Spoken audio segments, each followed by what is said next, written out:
ज्या व्यक्तीसोबत आपण आयुष्यभराची आणाभाका घेतो, जिच्याशिवाय जगण्याची कल्पनाही करत नाही, जेव्हा ती व्यक्ती अचानक आपल्याला सोडून या जगाचा निरोप घेते, तेव्हा मनात एकच प्रश्न येतो, काय ही साथ इथेच संपली? असं म्हणतात की शरीर नष्ट होतं, पण प्रेम आणि आत्मा कधीच मरत नाही. पण खरंच मृत्यूनंतर पुन्हा कधी त्या जोडीदाराची भेट होते का? की यमराजाच्या दरबारात आपण एकमेकांसाठी अनोळखी होतो? गरुड पुराणातील हे रहस्य ऐकून तुमच्या डोळ्यात पाणी येईल आणि काळजाचा ठोका चुकेल. त्याच संदर्भात आजच्या व्हिडिओमध्ये आपण माहिती जाणून घेणार आहोत. गरुड पुराणाची ती हादरवणारी रहस्य. अनेकांच्या मनामध्ये एकच प्रश्न उभा राहतो की मृत्यूनंतर नवरा बायकोची भेट होत असेल का? आणि होत झाली तर ते एकमेकांना ओळखत असेल का? किंवा त्यांची भेट कशी होत असेल? अशा अनेक प्रश्नांची उत्तरे आपल्या मनामध्ये आपण शोधत असतो. आजच्या व्हिडिओमध्ये त्याच संदर्भात आपण माहिती जाणून घेणार आहोत. त्यामुळे जर तुम्हाला हा व्हिडिओ आवडला तर चॅनलला लाईक, शेअर, सबस्क्राईब करून कमेंटमध्ये ओम गरुड देवाय नमः लिहायला विसरू नका, जेणेकरून गरुड देवाची तुमच्या कुटुंबावर, मुलांवर अगदी भरभरून अशी कृपा होईल. शास्त्रानुसार पती पत्नीचे नाते हे केवळ एका जन्माचे नसते, पण मृत्यूनंतरच्या प्रवासात तुमच्या कर्माची फळे तुम्हाला एकट्यालाच भोगावी लागतात. गरुड पुराणात असं लिहिलं आहे की जो जोडीदार तुमच्या आयुष्यात येतो तो तुमच्या मागील जन्माच्या कोणत्या तरी लेण्यादेण्यामुळेच येतो. पण मृत्यूच्या त्या भयान वाटेवर तुमचा जोडीदार तुमच्यासोबत असतो का? तर गरुड पुराणानुसार जेव्हा मृत्यूची वेळ जवळ येते तेव्हा माणसाला यमदूत दिसू लागतात. घाबरलेला जीव शरीरातून बाहेर पडतो, पण त्याला आपल्या प्रियजनांचा मोह सुटत नाही. तो पुन्हा आपल्या शरीरात जाण्याचा प्रयत्न करतो. आपल्या रडणाऱ्या पत्नीला किंवा पतीला मिठी मारू पाहतो, पण त्याचे हात फक्त हवेला स्पर्श करतात. हा सर्वात मोठा प्रश्न आहे की गरुड पुराण सांगते, जीवाचा पुढचा प्रवास त्याच्या कर्मावर अवलंबून असतो. जर पती आणि पत्नी दोघांचे कर्म चांगले असेल आणि दोघांनाही पितृलोक प्राप्त झाला तर तिथे त्यांची भेट होण्याची शक्यता असते. परंतु जर एकाचे कर्म अत्यंत वाईट असेल आणि त्याला नरकवास मिळाला तर मात्र ही भेट अशक्य आहे.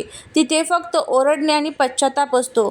गरुड पुराणानुसार वैतरणी नदी पार करताना जीवाचे सर्व जुने संबंध विरघळून जातात आणि केवळ कर्माचा हिशोब शिल्लक राहतो.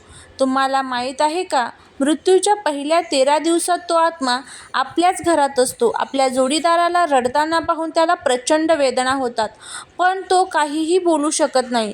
गरुड पुराणात असं म्हटलं आहे की जोपर्यंत पिंडदान पूर्ण होत नाही तोपर्यंत आत्म्याला पुढचा मार्ग सापडत नाही आणि तो प्रेतयोनीत भटकत राहतो. गरुड पुराणानुसार मृत्यूनंतर आत्मा लगेच यमलोकात जात नाही.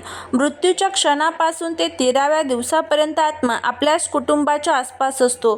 तो घरातील व्यक्तींना बोलताना, रडताना पाहतो, पण त्याला कोणीही पाहू शकत नाही. 13व्या दिवशी तेरवी झाल्यानंतरच यमदूत त्या आत्म्याला यमलोकाच्या मार्गावर घेऊन जातात. यमलोकाचा मार्ग हा साधारणपणे 47 दिवस चालणारा प्रवास असतो. हा मार्ग अत्यंत खडतर असतो. तिथे प्रचंड उष्णता असते, काटेरी झाडे असतात आणि सावलीचा पत्ता नसतो. ज्यांनी आयुष्यात दानकर्म केलं आहे त्यांना या मार्गावर थोडा आराम मिळतो असे मानले जाते. यमलोकाच्या मार्गावर एक अत्यंत भयानक नदी लागते, जिला वैतरणी म्हणतात. या नदीत पाणी नसून रक्त असते. ज्या व्यक्तीने आयुष्यात पाप केले आहे त्या आत्म्याला ती नदी पार करणे अशक्य होते. मात्र ज्यांनी गाय दान केले आहे किंवा पुण्य केले आहे त्यांच्यासाठी ही नदी संथ होते आणि ते सहज पलीकडे जाऊ शकतात.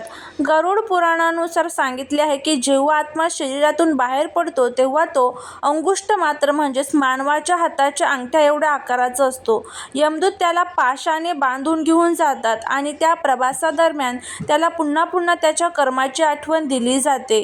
यमराजाच्या दरबारात चित्रगुप्त जेव्हा कर्माचा हिशोब पूर्ण करतात त्यानंतर आत्म्याला स्वर्ग किंवा नरकात पाठवले जाते. तिथे शिक्षा भोगल्यानंतर किंवा सुखाचा काळ संपल्यानंतर पुन्हा तो आत्मा पृथ्वीवर जन्म घेतो. शास्त्रानुसार हा काळ पूर्ण व्हायला कधी काही महिने तर कधी काही वर्ष लागतात. मृत्यूनंतर आत्मा जेव्हा शरीरातून बाहेर पडतो तेव्हा त्याला आपल्या मागील जन्माची स्मृती काही आठवणी काही काळ असतात, परंतु यमलोकाच्या प्रवासात वैतरणी नदी ओलांडताना आणि यमलोकातील यातना भोगताना या स्मृती हळूहळू पुसल्या जातात.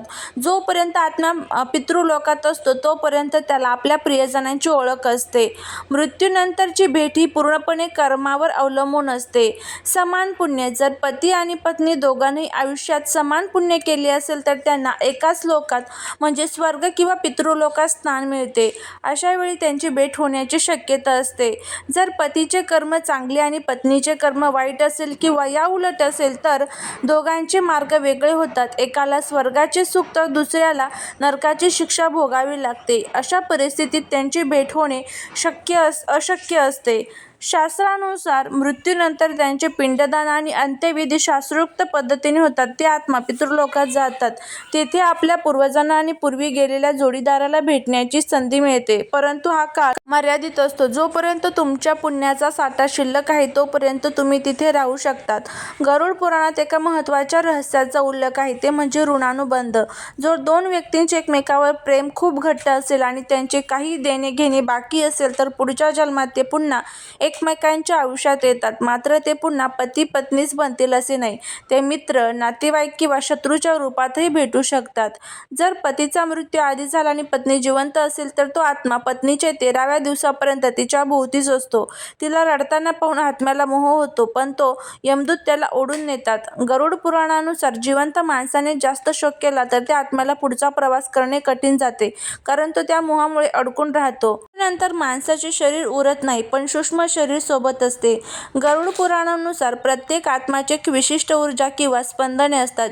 ज्याप्रमाणे दोन रेडिओ एकाच फ्रिक्वेन्सीवर जुळले की आवाज स्पष्ट येतो, अगदी तसेच पती पत्नीच्या आत्म्यांची स्पंदनं जर एकमेकांशी जुळलेली असतील तर ते एकमेकांना त्यांच्या ऊर्जेवरून ओळखतात. आत्मा जेव्हा शरीर सोडतो तेव्हा त्याच्यासोबत कारण शरीर असते, ज्यामध्ये त्याच्या आयुष्यातील सर्व इच्छा, वासना आणि आठवणी साठवलेल्या असतात. जोपर्यंत आत्म्याचा पुनर्जन्म होत नाही किंवा त्याला मोक्ष मिळत नाही तोपर्यंत त्याच्याकडे मागील जन्माच्या स्मृतींचा एक सूक्ष्म अंश असतो.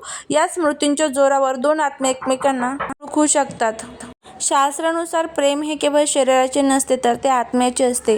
जर पती पत्नीमधील प्रेम निस्वार्थ आणि घट्ट असेल तर ते मृत्यूनंतरही एक चुंबकीय ओढ निर्माण करते. जेव्हा दोन अनोळखी आत्मे एकमेकांना जवळ येतात तेव्हा त्यांना एक प्रकारचा परिचित भाव जाणवतो. त्यांना शब्दांची गरज भासत नाही, तर केवळ एकमेकांच्या अस्तित्वानेच ओळख पटते. परंतु गरुड पुराणात एक इशाराही दिला आहे. यमलोकात गेल्यानंतर आत्म्याला त्यांच्या कर्माची फळे भोगण्यासाठी वेगवेगळ्या स्तरावर नेले जाते. जर एखाद्या आत्म्यावर शिक्षेचा किंवा त्रासाचा मोठा बोजा असेल तर तो इतका व्याकुळ असतो की त्याला समोर असलेल्या आपल्या प्रिय व्यक्तीची ओळख पटणे कठीण होते. तिथे फक्त स्वकर्मांचा विचार प्रबळ असतो. आत्म्याभोवती असलेले तेजवलय पाहून ओळख पटते. पृथ्वीवरील भाषेचा वापर न करता विचारांच्या लहरीद्वारे संवाद साधला जातो, ज्यामुळे एकमेकांची ओळख पटते.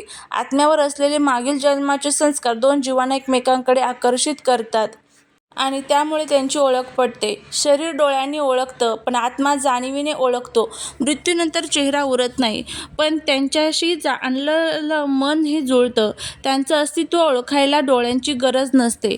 अशा पद्धतीने आपण सर्व माहिती जी आहे तर ती बघितलेली आहे. गरुड पुराणामध्ये सांगितलेले सर्व रहस्य आपण बघितलेले आहे. मृत्यूनंतर नवरा बायकोची भेट होते का? भेट होत असेल तर ती कधी होते? कशा पद्धतीने होते? एकमेकांना ते कसे ओळखतात? अशी संपूर्ण माहिती आपण बघितलेली आहे. जर तुम्हाला हा व्हिडिओ आवडला असेल तर नक्कीच चॅनलला लाईक, शेअर आणि सबस्क्राईब करा. भेटूया पुढच्या एका छानशा नवीन व्हिडिओत एका नवीन माहितीसोबत. तोपर्यंत सर्वांना श्री स्वामी समर्थ.